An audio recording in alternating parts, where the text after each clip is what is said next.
Hello, good day sa lahat, no? Ang sasabihin ko ngayon ay parang katotohanan lamang, no? At makikita natin yan sa kapaligiran, sa mga tao, o sa mismo sa ating sarili, no? A lot of people, pag nagkapera na ng konti, yumayabang na, no? Then a lot of people, sumikat lang ng konti, yumayabang na. A lot of people na nakapagbasa lang ng libro, nakapag-aral lang, akala nila ay sobrang talino na nila sa kanilang sarili. Always remember that you have to be humble, no? Or life will be humble you.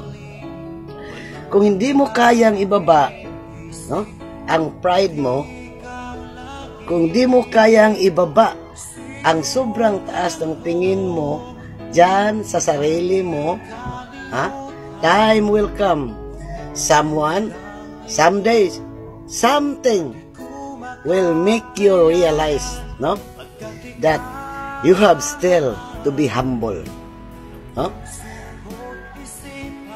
Kasi ang sobrang arroganting tao, pag bumagsak yan ay sagad-sagad talaga, no?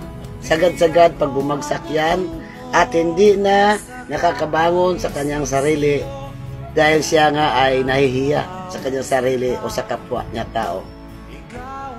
Kaya hindi na nakakabangon ulit sa kanyang buhay. And a lot of people also na talagang sobrang yabang, na pinagmamayabang pa sa social media, pinopost na sila ay masaya. Gayong sa totoo ay hindi naman. So, they are pretending themselves, no? Sinasabi ko lang kung ano ang buong katotohanan, aking nadidiskitahan o aking nararamdaman mismo sa paligiran ng bawat tao o mismo sa aking sarili o sa inyong mga sarili na mismo. Have a good day at bato-bato sa langit ang tamaan ay huwag magagalit. Bye-bye. God bless you all. Assalamualaikum.